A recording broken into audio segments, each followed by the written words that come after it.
Testing, 1, 2, 3. Well, good afternoon. Today we're going to make an interview for Mr. Hicks and Mrs. Hicks about the Baha'i religion, because they both practice it. So here are some questions. Since when do you practice it? We became Baha'is in 1964. And where did you first knew about this? Explain. I was a freshman at the University of Kansas, and he was already there. And a friend of ours that worked in the cafeteria with us said the other employees or the other students were saying, he has a weird religion. And we went to ask Chris what his weird religion was. He said, I can't talk right now. I'm fasting and now it's time to eat. And that was the first we heard about it. But we went to meetings because we were interested in the fact that it was a slightly different religion that believed in all of the messengers of God. That we believe that Muhammad is from God, that Buddha is from God, and that the basis of religion is from God. And so we started studying it then. Did you practice any other religion before this one? I did. I was a general Protestant. My folks were in the service, and I went to wherever we lived with my friends. I went to whatever church. When I was little, I was going to church at the Church of Christ. It's a very fundamentalist church, very conservative. And they eventually were teaching us that everybody with them was going to go to hell. And at that point, I gave up on religion. And so it wasn't until I was at the university and heard about the Baha'i faith and started studying it that actually my concept of God was more in line with really the Christian concept of God. Really. That he's the creator, he's very loving, kind, merciful, just, but that he doesn't condemn people to hell because they don't follow the particular prophet or manifestation. We believe that God has revealed his teachings through different prophets at different ages and different times. The series, and the latest one is the founder of the Baha'i faith, Baha'u'llah. But the ones that came before Baha'u'llah, I had direct revelations from God, the perfectly valid teachings. They were designed for that time and for the understanding of the people at that time. So you think that how Abdul-Baha is the most recent person sent by God to teach people, that affected your opinion of this religion? Actually, Abdul-Baha is the son of Baha'u'llah. Baha'u'llah is the prophet. We call them manifestations because they make God real to us. They manifest his teachings, his spirit in the world. And then when Baha'u'llah died in his will and testament, he appointed Abdul-Baha as his successor for the organization of the religion. Okay. And has it been harder practicing the Baha'i faith here in Costa Rica or in the U.S.? It's not any harder here than any place else, really. There is a very well-grounded Baha'i community here. And it's been here for quite some time. And we just try to assist in any way that we can. So you do have many Baha'i friends? Yes, we have very deep-rooted Baha'i friendships here from the time that we've lived here. And which is the best quality you think this religion brings? I think without doubt the teachings for this day, the guidance that we receive, the spiritual teachings in all the religions are essentially the same. That we have a soul, how we live our lives affects what happens to that soul after we die. Whether you talk about reincarnation, or you talk about heaven and hell, the free will we have, those spiritual teachings about how we treat one another, how we behave. The big change is in the social teachings. The essence of Baha'u'llah's teaching is unity. All his teachings are geared towards overcoming the barriers that prejudices that keep people apart. We believe there's one God, there's one religion, and there's one mankind. And that unity is really what has to happen in this age. Confucius said that if there's only one human being, there's no human being. We become human. This is laws about how we behave. Burial laws, marriage laws, laws of personal behavior. And a lot of guidance on how to become better people. But we still have free will. We have to do that. There's no clergy in Baha'i faith. And so we have elected administrative bodies that govern the faith. But there's no clergy telling us what to do or interpreting and playing the role of the clergy. Each individual is responsible for his own soul. Okay. So, and are there like some texts like the Bible or something? Baha'u'llah was imprisoned for over 40 years. Mm-hmm. And during that time, he wrote letters and tablets and books. He was exiled from Persia. Have you ever been to Persia? No. Is that like the origin country? That's where he originated, but as a... And it's for other things too. Well, there are many Baha'is, but that's not really the center of the faith. He was exiled from the Turkish Ottoman Empire and was sent from one prison to another. He ended up in a prison across the bay from Haifa, Israel. And Haifa now is the world headquarters of the Baha'i faith. And there were many prophecies about the return of Christ. And Baha'u'llah fulfills those prophecies. He was supposed to visit the cave of Elijah, and Baha'u'llah was Elijah in Israel. He's supposed to walk on Mount Carmel, and it's right there in Haifa. So many of the prophecies were fulfilled, but not because Baha'u'llah was trying to fulfill them. He was a prisoner and sent to these places. When he was imprisoned, as his jailers became his followers, the officials would be alarmed and they'd send him off someplace else because he had a tremendous personality, like a Christ-like figure, was interesting. Yeah, in essence, we believe he is the return of Christ. He's the return of Muhammad. He's the return of Buddha. Because all these manifestations are really one. They are there are people sent by God to teach people. And many people, like, instead of like joining them all together, separate like different religions, and what this religion wants to do is like join them all together. So they're all sent by God for the same purpose. For the same purpose, to educate and raise mankind on a higher level. And as the world becomes more and more in danger of self-destruction, we really can see the absolute necessity of working together, considering the planet as one, and considering the well-being of people throughout the world, not just in our neighborhoods. Yeah. And do your children practice? Two of them are Baha'is and one of them is not. One of the things teaching in my faith is the independent investigation of truth.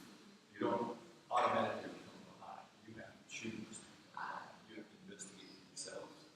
Of course, we want our children to become Baha'is because my faith is for this age. It's the most recent manifestation of teachings from God. But it's their decision to make. Nobody can make their spiritual decisions for you. And I read in some places that one of the things that Baha'is do is that when you get married, your parents need to approve or to like choose the person you're going to marry to. No. It's forbidden. Parents cannot choose So who they how? will marry. So can you explain to me what was what I learned this? Well, in the past, of course, the parents did choose the spouse, and that's one of the teachings that is a little bit different. It's that the children are supposed to make their own choices, but they have to be approved by the parents. They have to get permission from the parents to get married. Because you're not just marrying one of the person you're marrying into a whole family. And I think it's part of family that unity is very important. And so arranged marriages are provided. The parents really have no choice in who our children are marrying. But once they decide, then they have to get permission. And so there's also guidance in when you think about getting married, to look at the qualities of the person, to get to know them in a very spiritual condition in terms of what kind of loving, kind of person are they going to be. And so there's a lot of guidance in terms of what marriage really is. But because it's the concept of unity, the parents do have, they don't have any choice but they have a big vow. Well, that's important. And we're going to the United States in December for the marriage of our eldest son. Really? Who was just here asking for permission. She came down, and he's 40 something, and she's older than he is, but they still have to meet us. All living parents. Cool. And how does the marriages differ, like the weddings and? Well, the wedding is really very simple in terms of Baha'i wedding. All that's required is very simple. Yeah, all that's required is that before witnesses, they each say, "Verily, we will accept the will of God," and they make the pledge to each other. Nobody is marrying them; they're marrying each other, and their pledge is before God. Anything else that they want to include, that's just personal. They can do that. They can music, prayers, dancing, skiing, whatever they want. And I also read that Baha'is must abstain totally from narcotics, alcohol, or any substance that affect the mind. They are expected to pray daily, meditate regularly, and develop spiritual by reading the scriptures and practicing good actions. So, do you fully? I believe all that's true. Yes, there's some very definite laws. Alcohol is prohibited. Non-alcoholic drugs. But there's a lot of guidance in terms of our behavior, in terms of chastity, in terms of how we treat. One of the things that's forbidden is backbiting. But it's really harmful to people's spiritual lives when you talk about them. And it's harmful to your own spiritual life. And so things like that, there's a lot of guidance on really how to treat people, how to behave. We've got burial laws, marriage laws, but a lot of the laws are given for our guidance. We have the concept of law. Laws are not limiting us, they're freeing us. Therefore, good. The idea isn't to see how close you can get to breaking the law. The idea is to stay as far away from what it is prohibited as you can. It's for our own well-being. And so the service to humanity is another central teaching. What is like the most cool thing you have done for service Well, to humanity, or what do you normally do? a lot of Baha'is choose helping professions, like teaching, like medicine, like, being in something in the medical field or whatever, because that is a central tenet. And so it's really shaped our whole lives. As far as, they might have been a teacher otherwise, but his attitude towards teaching is more elevated or something because he realizes he's doing this as a service for mankind. But it's not in terms of doing service. The teaching is any occupation or work that you do, if it's done in a spirit of service, it's worship of God. If the spirit is that you're serving people. So as far as I'm concerned, a teacher has no superior service than the garbage collector. The garbage collector is providing a tremendous service to society. And then if he does it, that work with the spirit that this is a service, then it's worship of God. And has that influenced your decision of becoming a teacher? Oh, I think yes. Originally, my first degree I was working on was in political theory and international relations, thinking about being involved in the political sphere.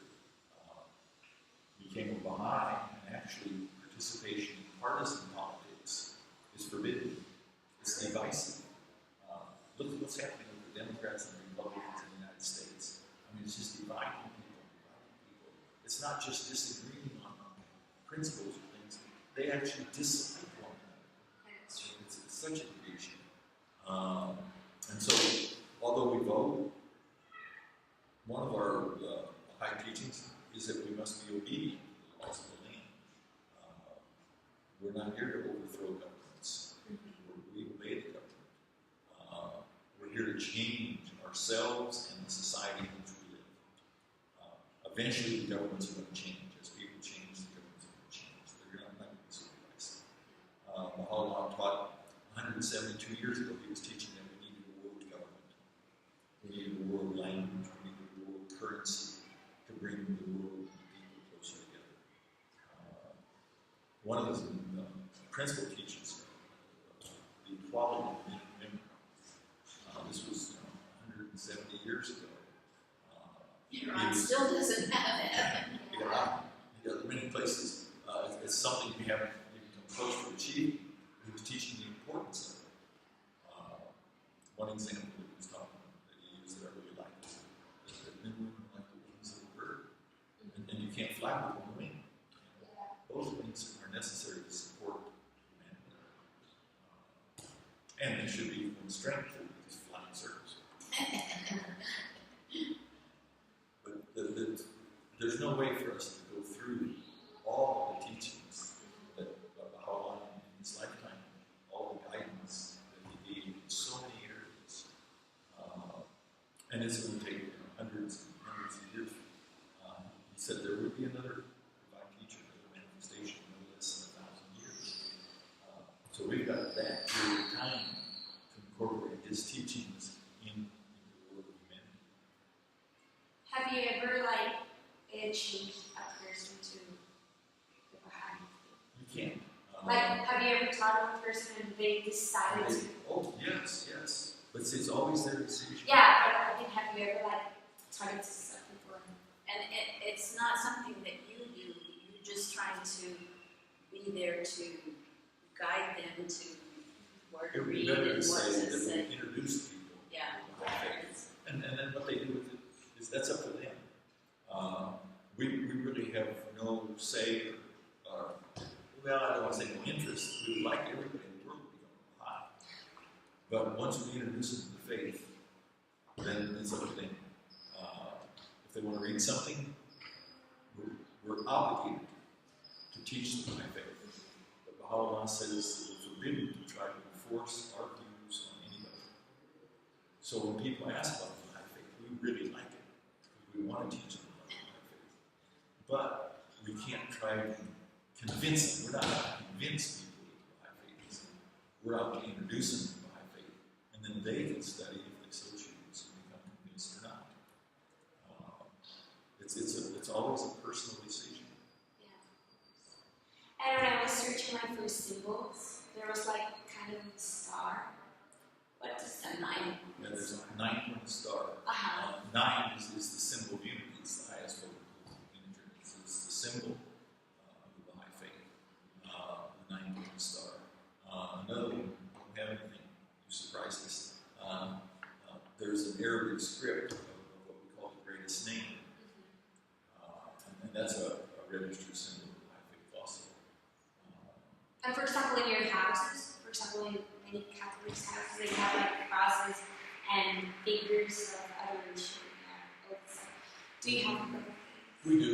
We can have the 9-pointed star symbol if we want to. Its greatest name, translated, God is most good, God. He wrote in Persian and Arabic, so a lot of it's that in Persian and Arabic. But that Arabic writing, it's a stylized writing, but it's a symbol. It's just a beautiful symbol. We have that in our house. But it's really a short prayer. God is all glorious. And we have lots of Baha'i books. We have lots of Baha'i books. Baha'is houses, they all have the same books. We don't have clergy, we don't have churches per se, but we have discussion groups in our homes. Like we have one Friday nights. We just invite people to come in and talk about religious matters. Would you like to, like, if there would be a church here in Costa Rica? A church, yeah, it would be nice to have a center. We have a national headquarters over in Uruguay. We have a meeting place in Lora, a big place where people meet. We don't have churches per se. Right now, we're in the process of building a house of worship, a temple on each continent. And the last one is being built now in Santiago, Chile. Is there one in the U.S.? Yes, just north of Chicago. There's been Willamette. There's one in Panama. So there's one like really In this hemisphere. Have you ever been to Panama? Yeah, Yes. we've been in Panama, we've been to one in Germany, we've been to one in the United States, and we've been to pilgrimages to Haifa. Still a little place. Yeah, if you ever look, I don't know in your search if you saw anything about the World Center in Baha'i and Haifa. It's That one was the white one. with all the flowers and I saw one that was like a white, beautiful one with red flowers in Israel, and it's the same. Oh, is it probably Chile? No, probably see.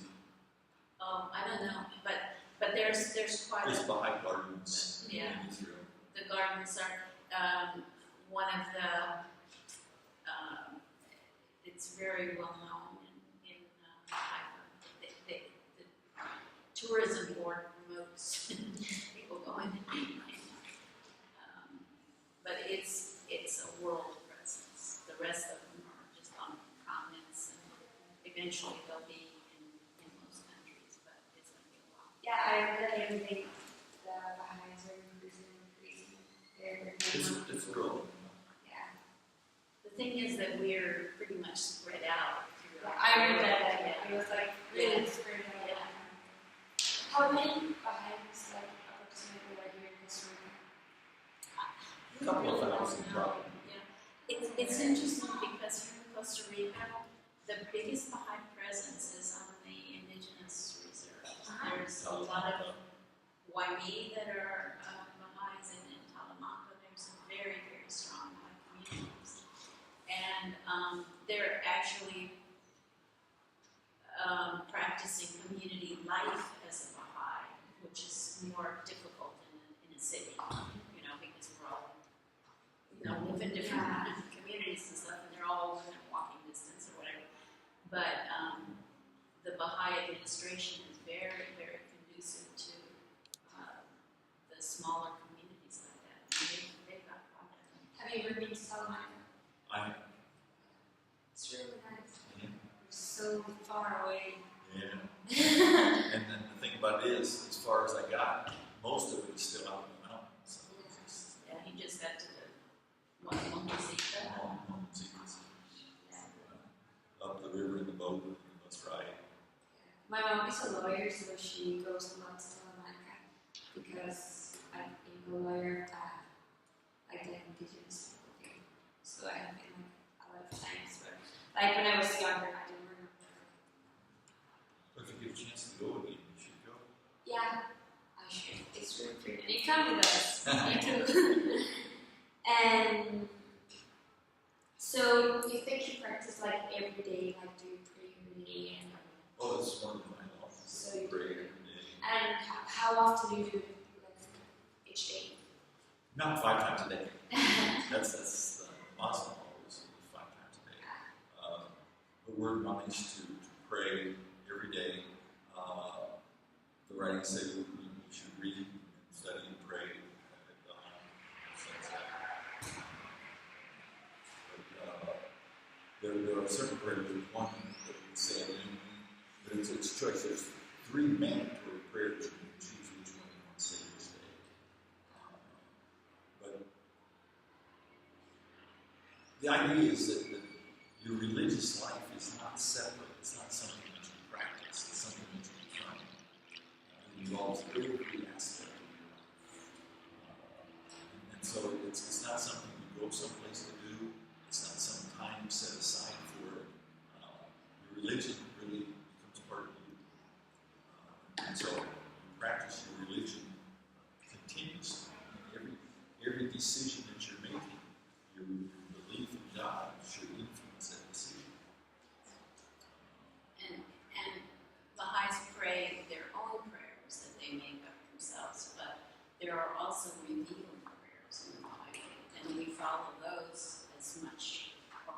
than the other, because they help us not become self-centered.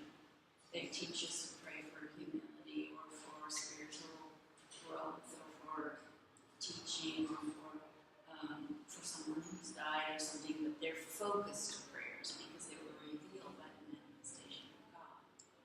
And so we feel like there's, when you pray the same prayer all the time, you really feel more of a connection, and it kind of... You feel better with yourselves. Yeah. And we do definitely believe in praying for other people, for health, and for, problems and stuff like that. We really believe that it works. And for example, in many religions, they have like things they must do throughout their lives. Like for example, in Muslim, you have to like walk and say that five times a day. In the Catholic, you need to make your walking, and you get The way for the community, and you need to confess with the Father. Do you have things like that? Probably have things like that. We don't confess. How else is confess You with can God? just with God, yeah. But the rituals that a lot of religions have developed are really kept on a fairly low level. Certain daily obligatory prayer would be a ritual. We say we pray His name 95 times a day. Really? And do you count it, or you just... Yep. You can count it on your fingers. And do you have like a rosary? You can. It's interesting. I saw a video explaining different religions, and almost every one of them has some idea of prayer being a type of thing. Prayer's part of the religion. Do you always have? Yeah, I made them for my mother-in-law.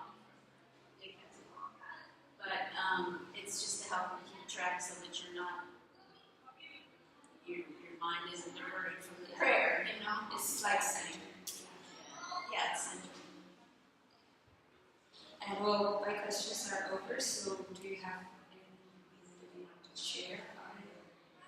Any experience or anything? Yes, the Baha'i faith has made us extremely happy. That's very cool. It gives you a sense of your life, it gives you purpose in life. It gives you guidance in your relationships with each other and with everybody you meet. Baha'i says everybody, says everybody you meet, you should treat as a friend. That your relationship with people is probably the closest reflection that you have in terms of your relationship with God. And so, I think it's made us much happier people, and made us enjoy other people a lot more, recognizing them as children of God, rather than somebody you're alarmed by, afraid of, standoffish with. I think Baha'is really, the more they deepen in their own faith, the more they feel like they belong to the family, and wherever you go, you're with children of God. Whether they're Baha'is or Christians or Jews or Buddhists or Hindu, it doesn't make a difference. But it helps, for me, it helps to have guidelines of what I should be aspiring to be. And accepting that as being from God, I know a lot of dead ends that I don't have to chase down and try, drugs or whatever, because I have very clear-cut guidelines for living. And I don't always live up to them, but that's my aspiration, is to be a better person and a better Baha'i and a better world citizen. That's the purpose of religion, is to make us better people. Anybody who's just perfectly satisfied, think they've already gotten someplace, they're in trouble. They're not growing. They're not growing. Growing is painful sometimes. Usually.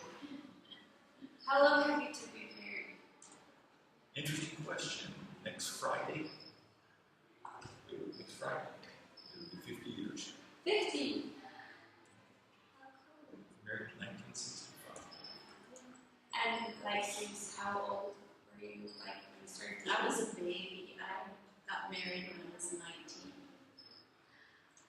22. But you're and like with dating, like boyfriend and girl. So Yeah, like we a dated year. for about a Not much longer than that. year. So you married while you were in college. Mhm. That's so cute. She got her degree before I got mine. Really? No, actually, I graduated in 64, so it's